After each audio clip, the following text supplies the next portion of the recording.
Ça va faire aujourd'hui 3 ans que j'essaye de me développer, que ce soit mentalement, physiquement ou spirituellement. Mais il y a constamment eu cet élément que je ne remarquais pas qui me ralentissait considérablement.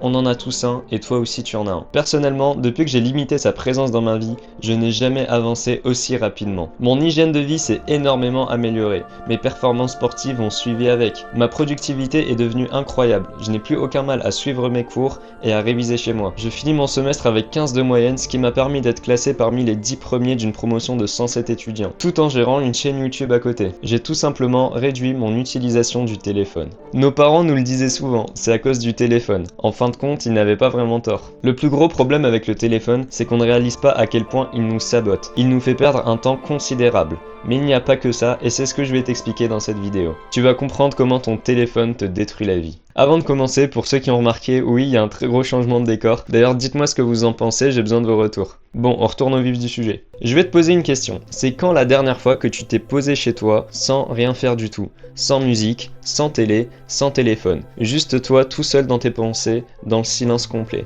Je n'ai réalisé que très récemment que ces moments n'existent presque plus dans nos vies. Aussitôt, il y a un moment de vide, qu'on sort notre téléphone. Tu attends le bus, tu sors ton tel. Tu te poses quelque part, tu sors ton tel. On ne s'ennuie presque plus.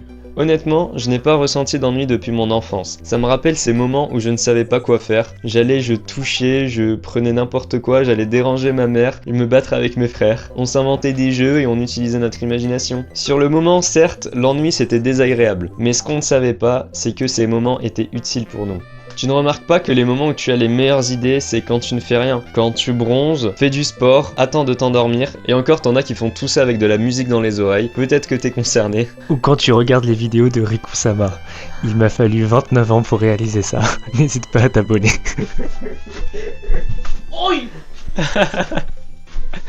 Elle est petite la chambre, hein. En fait, il faut comprendre que malgré le fait qu'on ne fasse pas grand chose, le cerveau ne s'ennuie jamais. Quand il n'est pas sollicité, il intègre les informations acquises et laisse place à la créativité. Mais en éliminant l'ennui, tu tues ton imagination. À ton avis, comment est-ce que je fais pour trouver mes idées de vidéos? C'est en grande partie parce que je me laisse des moments seul sans aucune stimulation externe. Et je me pose des questions. Qu'est-ce que je pourrais dire? De quoi est-ce que je pourrais parler? Je me tape un peu la discute avec moi-même. Parfois c'est quand je marche, quand je cours, ou que je suis dans le train, ou quand j'ai le temps que je suis posé dans mon lit. Ça m'arrive quand je marche d'être tellement à fond dans mes pensées que je finis par murmurer, parler tout seul en faisant des grands gestes et j'oublie totalement qu'il y a des gens autour de moi et du coup je suis vu un peu comme un fou en train de parler tout seul, mais c'est pas grave, au moins j'ai des idées. Depuis j'ai compris l'importance des moments d'ennui. J'en crée volontairement parce que je sais qu'ils sont bénéfiques. Et tu devrais faire de même. Et ce n'est pas tout, ne pas combler chaque moment de vide avec ton téléphone, ça permet aussi à ton cerveau de se reposer. Comme je l'ai dit, ça lui laisse le temps d'intégrer les informations. Donc lorsque tu fais une pause en cours ou autre, évite de sortir ton téléphone, parce qu'en soi tu ne te reposes pas vraiment. Ton cerveau se retrouve à recevoir plein de nouvelles informations sans arrêt, sans pouvoir intégrer les précédentes. Alors maintenant, quand je travaille ou que je suis en cours, j'éteins mon téléphone et je le mets bien loin de moi. J'ai observé des résultats de fou sur ma productivité. Et puis ça demande aussi de l'énergie de passer d'un point d'attention à un autre. Faut savoir un truc, c'est que le cerveau n'est pas multitâche. Ça a été scientifiquement prouvé que jongler entre plusieurs tâches le fatigue plus vite. Par exemple, écouter de la musique en travaillant ou regarder une vidéo en étudiant, ça diminue tes performances intellectuelles.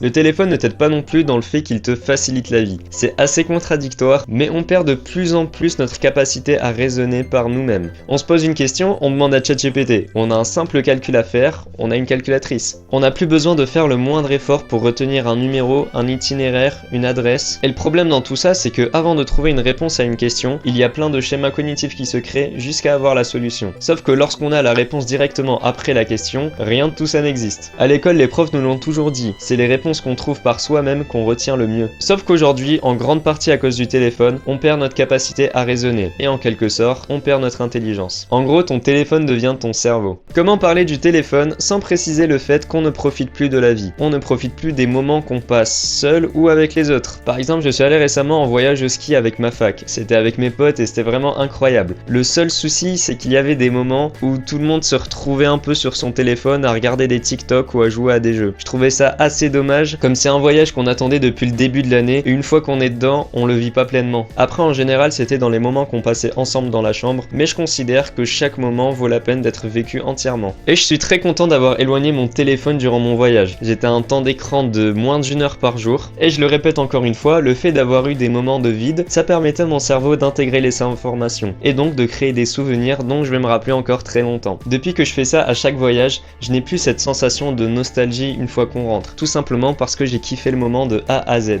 Ce qui me permet de faire ça, c'est que dans un premier temps, j'éloigne mon téléphone, et ensuite je prends conscience que le moment que je vis est unique. De nos jours, on a de moins en moins de souvenirs. On a l'impression que le temps passe super vite. C'est normal, c'est parce qu'on ne vit plus. Il m'arrive très souvent d'écrire mes journées dans un journal de bord, et parfois quand j'essaye de m'en rappeler, il y a des gros moments de trou. Parfois ça peut être sur toute la journée. Jusqu'à ce que je me rends compte que c'est des moments où j'ai longtemps utilisé mon téléphone. Et c'est étonnant parce qu'en fait c'est comme si je disparaissais. Je sais pas si toi aussi tu as cette sensation après avoir utilisé ton téléphone, mais je trouve ça dommage parce que c'est du temps de vie qu'on est en train de perdre. Tout ça pour au final ne se rappeler de rien du tout, on n'a aucun souvenir. Et peut-être que c'est pour ça qu'on a l'impression que le temps passe de plus en plus vite. Si tu as mon âge ou que tu es plus âgé, t'as certainement dû voir dans le passé des vidéos clichés où tout le monde était scotché sur son téléphone. Et bien aujourd'hui ça devient notre réalité. C'est une réflexion que je me suis faite en prenant les transports le matin. Je sais pas si ça t'arrive de regarder les autres, mais perso comme je m'ennuie, j'aime bien un peu observer tout ce qui se passe autour de moi. Et j'ai remarqué que plus de 95% des gens étaient sur leur téléphone, que ce soit en l'utilisant directement ou en écoutant de la musique. C'est triste parce que dès le matin c'est déjà en train de se fatiguer le cerveau. Et moi aussi il m'arrive de faire des trajets entiers sur mon téléphone, mais j'essaye d'éviter ça au maximum. Ce que je trouve drôle c'est quand on rentre dans un tunnel, il n'y a plus de réseau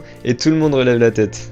Et puis aussi je trouve que le fait que tout le monde soit sur son téléphone détruit un peu les interactions sociales. Tout le monde est scotché sur son téléphone, personne ne se parle, t'as l'impression de déranger à travers chaque mouvement que tu fais. Ça participe à l'ambiance bizarre des transports en commun. Et on devient tellement connecté au point d'être déconnecté de la réalité. Donc voilà, je viens de te décrire en partie les dangers du téléphone. J'aurais bien voulu parler des réseaux sociaux mais j'ai préféré éviter sinon la vidéo serait trop longue. Et vu que mes vidéos ne sont pas très animées et que le temps de concentration de l'humain ne fait que diminuer, on finit par vite s'ennuyer à me regarder parler. Mais en gros, ce que tu dois retenir sur le téléphone, c'est que tu perds ton temps, tu deviens moins intelligent, tu perds la mémoire et tu profites moins de la vie. Et malheureusement, on est nombreux à être accro à notre téléphone. Et il y a de fortes chances que tu le sois aussi. En général, on ne s'en rend pas compte. Et c'est le cas de la plupart des addictions modernes. Moi, le premier, j'en suis concerné. Et je n'ai réalisé que très récemment à quel point j'étais addict à mon téléphone. Chaque notification me faisait kiffer jusqu'à ce que je voyais que c'était un mail.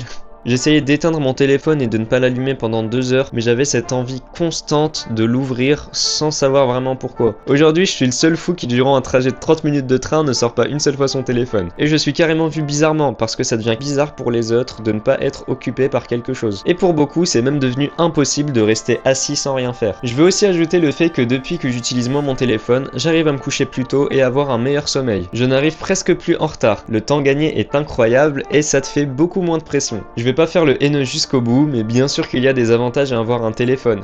Par exemple, le fait que tu regardes cette vidéo en fait partie, à moins que tu sois sur ordi ou sur télé. Et puis moi aussi j'ai un téléphone, mais je veux te faire prendre conscience des conséquences d'un usage excessif, pour que tu n'aies pas de regrets dans l'avenir. Alors je te pose le problème, c'est bien, mais il faut aussi des solutions. Et j'en parlerai dans ma prochaine vidéo, comment ne plus être addict à ton téléphone. Et si tu veux te passer de cette sensation de manque et d'arrêter d'ouvrir ton téléphone toutes les 30 secondes sans savoir pourquoi, contacte-moi sur Instagram pour un coaching. On arrive à la fin de la vidéo, j'espère qu'elle t'a plu. N'hésite pas à me donner ton avis sur le sujet. Pense à liker et à t'abonner. C'était Bones, prends soin de toi et je te souhaite une très belle journée avec un petit temps d'écran.